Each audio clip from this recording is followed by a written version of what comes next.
그리스도인들에게 전하는 하나님의 말씀 4. 거듭남의 이해. 육체적 출생과 닮은 영적 출생. 우리 주 예수 그리스도 안에서 한 하나님의 자녀된 형제들에게 성령의 은혜로 문안드립니다. 필자는 부족한 것이 너무 많아서 하나님 말씀을 설교하는 사역이 늘 두려웠습니다. 기도와 성경 수업을 통하여 깨달은 바가 있어 저에게 주신 것을 나누고자 하여 이 글을 쓰게 되었습니다. 제가 이 글을 쓰지만 이 글을 좋아하고 이해하는 하나님의 사람은 그리 많지 않을 것이라는 생각을 해봅니다. 세상에는 구주를 찾는 이들은 많지만 진실로 예수님을 만나는 이들은 적기 때문입니다. 이 증거되는 말씀들이 진실로 진리에 대한 영적 목마름으로 갈급한 이들에게는 반석의 샘물이 될 것입니다.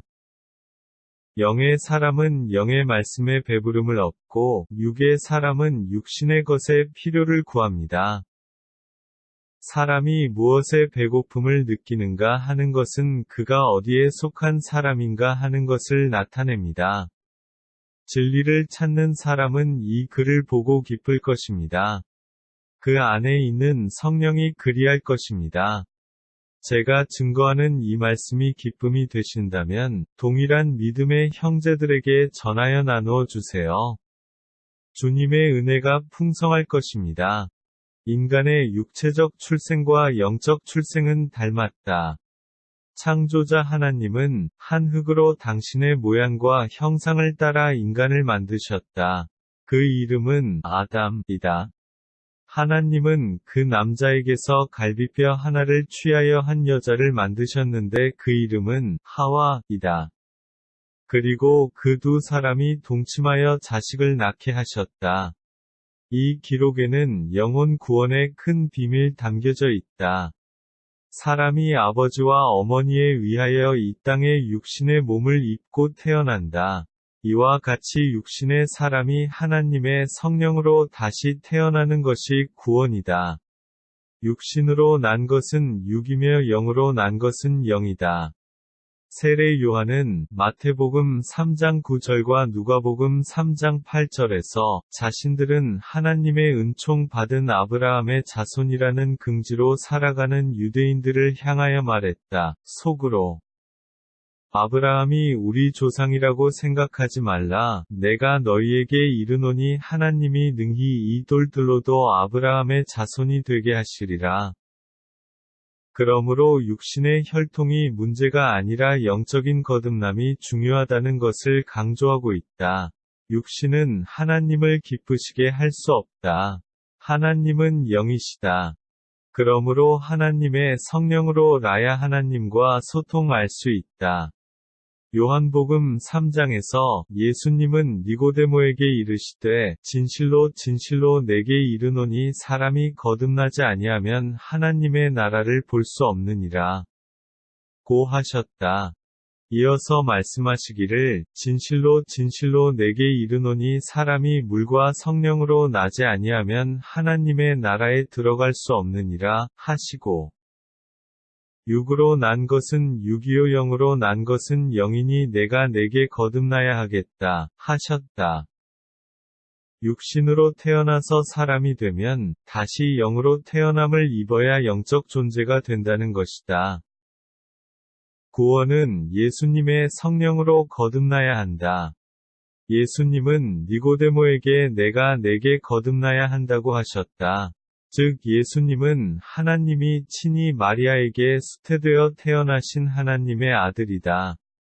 그러므로 사람이 하나님의 자녀가 되는 방법은 사람의 죄를 지시고 죽으심에 참여하고 다시 살아나신 예수님의 성령에 참여하여 다시 태어나는 것이다. 필자는 이 일이 어떻게 이루어지는지에 대하여 사람의 예를 들어서 설명할 것이다. 팔자가 앞서 올린 구원이란 무엇인가? 라는 강의를 먼저 참고하면 좋겠다. 인간의 출생은 아담과 하와가 범죄한 후 동침함으로 시작되었다. 그러므로 모든 인간은 아담과 하와 안에서 범죄한 상태로 태어난다. 그러므로 모든 인간은 사망을 안고 태어난다. 아담에게는 정자라는 유전체가 있고 하와에게는 난자라는 유전체가 있다. 이 둘이 서로 합하여 자신들을 닮은 새로운 사람을 생산한다. 이렇게 남자의 정자와 여자의 난자가 결합하여 새로운 인간이 탄생되는 것에는 인간이 육체적으로 탄생하여 성령으로 재탄생되는 인간 재창조를 위한 구원의 진리에 대한 깊고 오묘한 연관성이 숨겨져 있다. 구약 성서에는 하나님을 신랑으로 이스라엘을 신부로 표현하셨다. 그리고 신약에서는 예수님을 신랑으로 사람을 그의 신부로 표현하고 있다. 이 비유에서 인간의 육체적 탄생과 영적 탄생에 대한 진리가 서로 닮았음을 알 수 있다. 또한 예수님은 제자들을 향하여 친구라 또는 형제라 칭하기도 하셨다. 이것은 하나님으로부터 예수의 이름으로 주어지는 성령으로 거듭난 사람들에게 주어지는 것이다. 이것은 한 하나님의 성령으로 이루어지는 것이므로 형제라 또는 친구라 칭하신 것이다. 거듭난 사람의 영은 한 하나님의 자녀라는 것이다. 바울 사도께서는 에베소서 4장에서부터 그리스도인은 세상의 풍조를 따라 살면 안 되는 이유를 설명하신다. 우리는 그리스도의 신부가 되었기 때문이라는 점을 강조하여 말씀하신다. 5장에서는 부부가 서로 사랑해야 하는 이유에 대하여 설명하신다.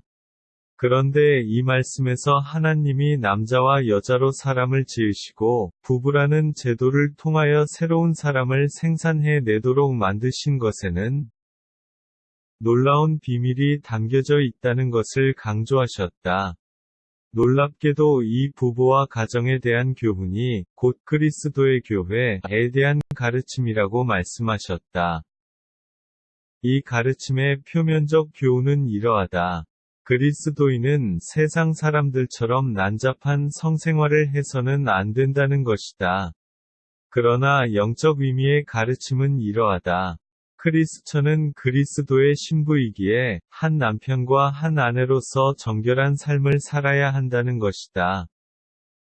즉 그리스도인은 예수와 결혼한 사람이며 그리스도 예수의 시인 성령을 잉태한 신부라는 것이다. 그러므로 내가 거룩하니 너희도 거룩하라고 하셨다. 에베소서 5장 30 우리는 그 몸의 지체임이라 31 그러므로 사람이 부모를 떠나 그의 아내와 합하여 그 둘이 한 육체가 될지니 32 이 비밀이 크도다 나는 그리스도와 교회에 대하여 말하노라. 이 비밀한 것이 무엇인지를 알아보자. 여성의 난자는 땅과 같다. 씨에게 새로운 생명과 육체를 제공하는 땅이다. 남자의 정자는 새 생명을 생산할 수 있는 씨앗이다. 이 씨앗은 땅을 접하지 아니하면 새로운 육체를 입을 수 없다.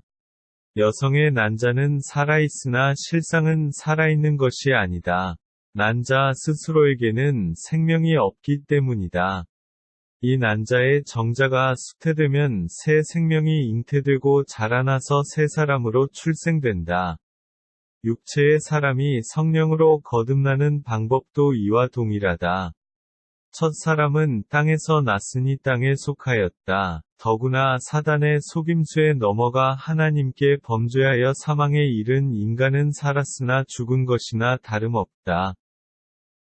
이 죽을 것에 성령의 새 생명이 잉태되어야 살아있은 존재가 된다.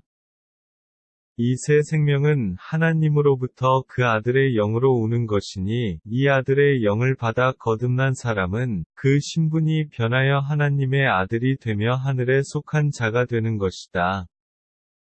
예수님은 이것을 가리켜 사람이 내게 거듭나야 하나님 나라를 볼 수 있다고 하셨다. 사람이 성령으로 거듭나는 것도 이와 같다. 사람은 육체로는 살아있으나 영적 생명인 성령의 수태가 없이는 영의 사람으로 태어날 수가 없다. 남자의 정자가 살아있으나 영원히 살아있는 것이 아니다. 스스로는 사람으로 수태될 능력이 없다. 남자의 정자는 여성의 난자에 수태되어야 만세 사람으로 태어나게 된다. 이렇게 인간과 모든 생물의 새로운 탄생은 정자와 난자가 합하여질 때 새로운 생명이 생겨난다. 인간의 영적 탄생도 이와 같다. 성경은 사람을 신부로 비유하고 하나님을 신랑으로 비유한다. 사람은 하나님의 신부이다. 즉 여자의 난자와 같아서 하나님의 성령이 수태되어 하나님의 자녀가 잉태되는 존재이다. 그러므로 하나님의 아들의 영으로 임하는 성령은 하나님의 시인 정자와 같다고 표현할 수 있다. 하나님의 시인 예수의 영이 성령으로 인간에게 수태될 때 인간의 육체 안에 하나님의 자녀가 잉태된다. 예수님은 이것을 인간의 거듭남이라고 하셨다. 모든 생물들에게서 난자가 정자를 받아들이지 못하거나 거부하면 새 생명은 시작되지 않는다.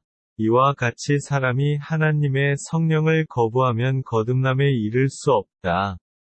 니고데모는 주님께 여쭈었다. 사람이 이것을 어떻게 알 수 있습니까? 예수님은 바람이 임의로 불매 내가 그 소리는 들어도 어디서 와서 어디로 가는지 알지 못하나니 성령으로 난 사람도 다 그러하다 고 말씀하셨다. 이 주제는 차후에 다시 다룰 것이다. 성령은 신령한 인격이시라 강제적이지 아니하시다. 난자인 인간이 마음의 문을 열고 성령을 받아들이면 성령으로 합하여 하나님의 자녀가 잉태된다. 그러나 여자 개개인에 따라 남자의 정자를 쉽게 받아들이거나 거부하는 차이가 있는 것처럼 사람이 성령을 받아들이는 데에도 유사한 점이 있다. 그러므로 성경 요한계시록 3시 20분에서 볼지어다 내가 문 밖에 서서 두드리노니 누구든지 내 음성을 듣고 문을 열면 내가 그에게로 들어가 그와 더불어 먹고 그는 나와 더불어 먹으리라 고운유적으로 표현하고 있다. 사람의 구원도 이와 같아서 난자인 인간이 하나님의 아들의 성령을 받아들이지 않으면 성령의 수태가 어려워진다. 유전의학의 발전으로 자세하게 알게 된 사실이 있다. 남자의 정자가 여자의 난자를 향하여 나아갈 때 난자를 둘러싸고 있는 저항 세력이 정자를 공격한다. 남자의 정자를 나쁜 바이러스로 인식하고 공격하여 죽인다. 이것을 의학에서는 항정자 반응이라고 한다. 이 저항력이 강한 여성은 아이를 수태하기가 어렵다.